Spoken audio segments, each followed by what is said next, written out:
Ooh, PWC! Don't you dare be sour and clap for your soon-to-be world-famous podcast and feel the power! It's a new review. Yes, it is. Woo! Smackdown review is here. Great entrance, right? I like it. I'm in a good mood. You know why I'm in a good mood? Because we just had a great WWE Smackdown event, and this is the review of said Smackdown. What a show. I thoroughly enjoyed it, and it's been a good week of wrestling. Looks like it. 4 out of 4 good shows. And we're getting onto the hype train of SummerSlam. But before we get into any of the reviews and any of that sort of stuff, you guys know what to do. Click subscribe, click notify, and get all the content that you desire on the PWC. Let's get to the reviews, ladies and gentlemen. We kicked off Friday Night Smackdown with a promo from the boss herself, Sasha Banks, in the ring, and explaining why she decided to turn on Bianca Belair on her return. And it made perfect sense in everything about it. And it's very simple. She's only big because of Sasha Banks, and that is the facts of life, as someone used to say. Yes, Sasha Banks has a legitimate reason to be upset. The two of them put on this ESPY award. The two of them did all this stuff. And yet everything seemed to be about Bianca Belair getting the ESPY, getting the 100-day reign, getting this, main event of WrestleMania, and Sasha Banks was sort of pushed to the side. And I get that promo. It's perfect storytelling. You guys know that I'm not a big fan of Sasha Banks in general. Her in-ring wrestling is meh to me, but her storytelling and her work is fantastic, which I love. And well done to Sasha Banks. That wasn't the end, though. Bianca Belair came out and said, listen, if you feel like this, let's have a match at SummerSlam. Let's do it. Let's recreate history, and let me prove to you that I am actually the best there is and not you. However, and this was a last little turn, Zelina Vega came out and said, listen, you've accepted my challenge. Why are you challenging somebody else now? We're supposed to have a match. You accepted it last week. You said, I get a title opportunity. And then, so she's like, cool, you can have one tonight. We'll take on Belair at SummerSlam, basically ignoring the fact that Zelina Vega could potentially win. And the match was then scheduled. Great. Until later, we got a backstage segment that kind of just nullified everything. I mean, they even had graphics on it. It was going to be Zelina versus Bianca Belair for the title. However, Sonya Deville and Adam Pearce decided differently. They're like, we make the matches, not Bianca Belair. And this is a nice, fresh look on things. It's a good time that they finally decide to prove why they have GMs, where talents can't just make up matches as they please, which has been being done for many years. So nice to see that the Authority decide to clamp it down on the women's division. And instead, the main event, or not the main event match, it was the latest match, the final match, rather, of one of the higher card matches, was going to be rather Bianca Belair versus Zelina Vega. And if Zelina wins, she gets a future title opportunity after SummerSlam.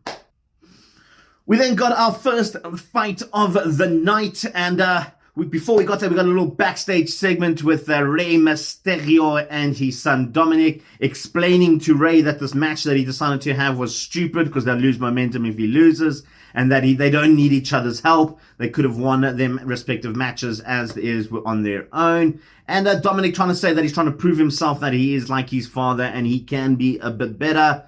Planting seeds. That's all I'm going to say on that one. We then had our subsequent match. Dominic Mysterio taking on Jey Uso. And it was a good match. Like the previous one, Jimmy and Rey was a fantastic match to watch as well. these four guys just have good chemistry, and that's a testament to the Usos because they can have good chemistry with anyone, really. I mean, their matches with New Day are beyond belief how good they were. They've had great matches with tag teams all over the years, and they just knock 5 rating stars out of the park if they were in Japan, of course. If WWE, they're 3 stars max.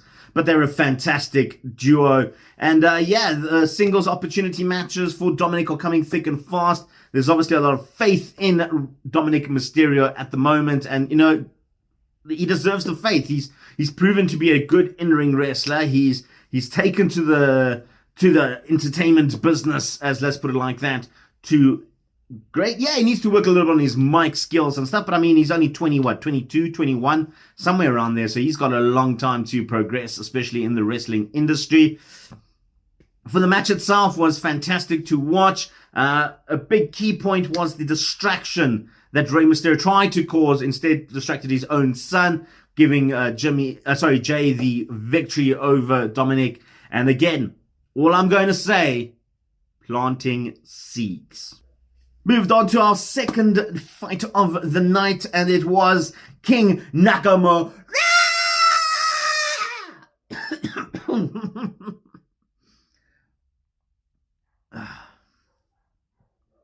I'm no Rick Boogs. Try that again. I'm King Nakamura taking on Apollo Crews. After last week, he picked up the victory over Apollo Crews, and it looks like they're progressing with this Intercontinental Challenge. And he won because of a disqualification, because Aziz got involved in the match. And yeah, look, they're building up for Nakamura Crews at WrestleMania. I'm guessing Nakamura is going to pick up the victory there, because to be honest, since WrestleMania, the IC title has not felt relevant. That's the word I'm looking for. It hasn't felt relevant at all since Big E lost it to Apollo Crews. It feels like it's more of an afterthought in everything that is going on in that sort of the mid-card area.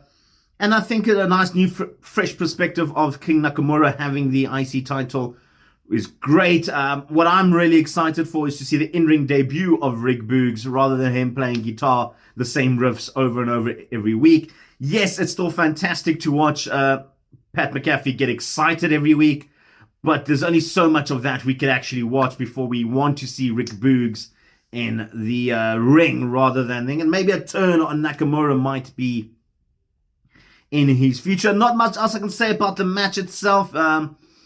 It felt very disjointed a little bit, in the sense that I kind of knew the ending was coming. I knew Apollo wasn't going to be pinned or submitted. I knew there was going to be a distraction from Aziz. Not much else I can say about that. And when you watch the match yourselves, you'll know that you'll feel the same.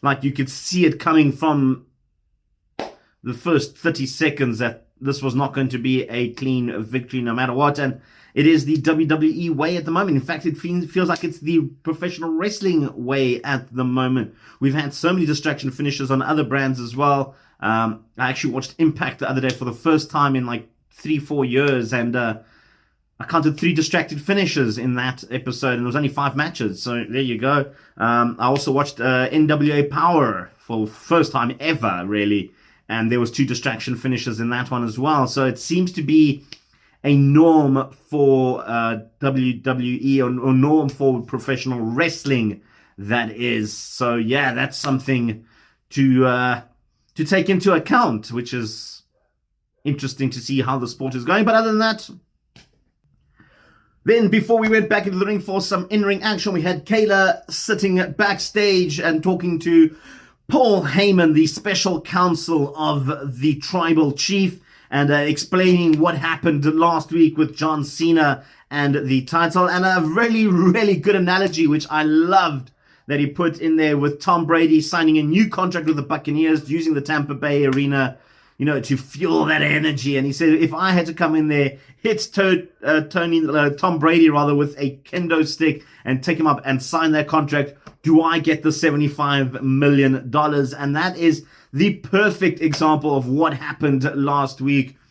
So let's see how that one progresses. They didn't do much else about it on the show, but I love that analogy from the tribal chief himself. We went back into the ring for some women's action, some singles action. One half of the tag team champions, Tamina, was taking on Nox in a one-on-one match. And obviously with Natalya still being out, she wasn't at ringside, but Shotzi was for her tag team partner. And you know what? It was a bit of a poor match in general, but only because it only lasted 6 minutes. I felt like these two could have gone wrestling for about 20 minutes and put on a masterpiece of a showcase. And I think it's building up. It's building up to a potential tag team match at SummerSlam if Natalya is fit enough to do it, or medically cleared rather. Probably going to be on the pre-show, but it's still going to be at SummerSlam. And I feel that the reign of Tamina and Natalya will come to an end. I feel Shotzi and Nox have been put on the hype train of SmackDown at the moment.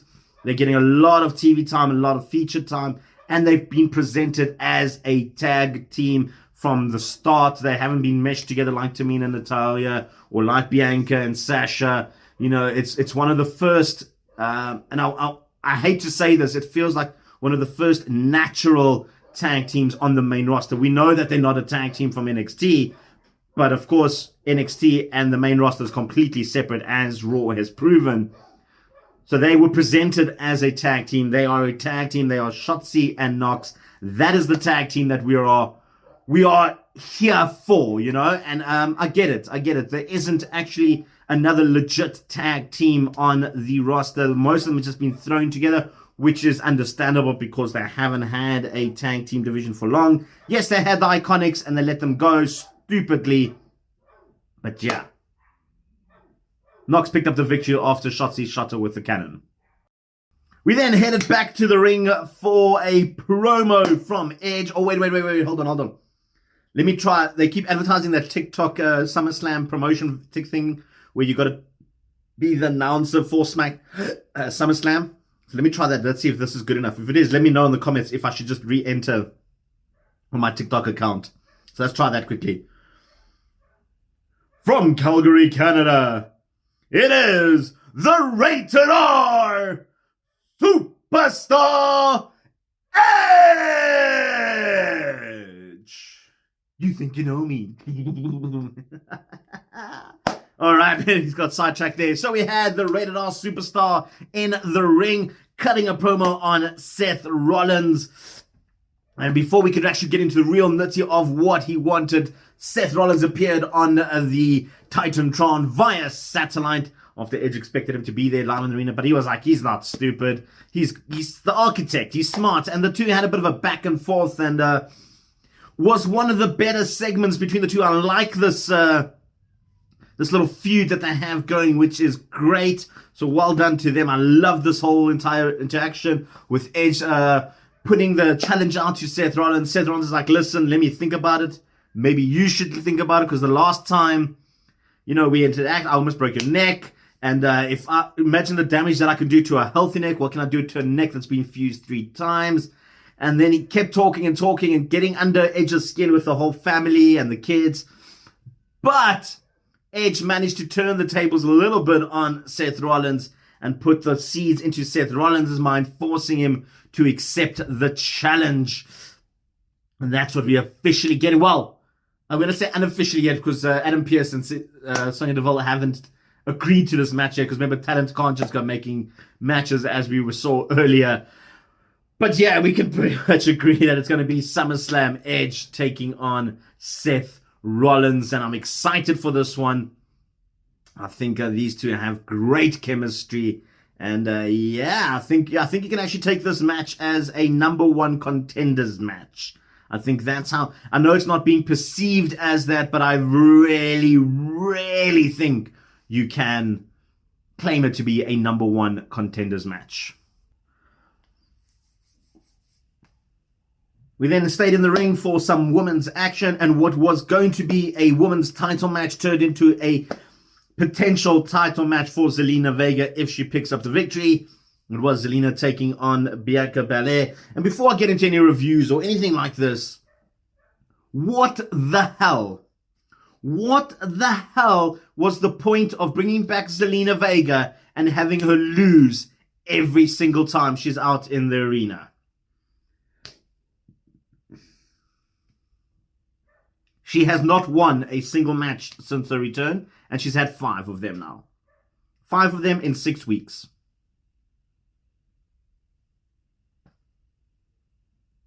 So yeah, Zelina lost. Clean. To Bianca Belair. Yay. That's all. There's literally nothing else I can review about that match. Zelina had a little bit of offense. It literally felt like a 12-minute squash, excluding it in advert. I mean, it didn't even look like Zelina was a credible threat to Bianca Belair.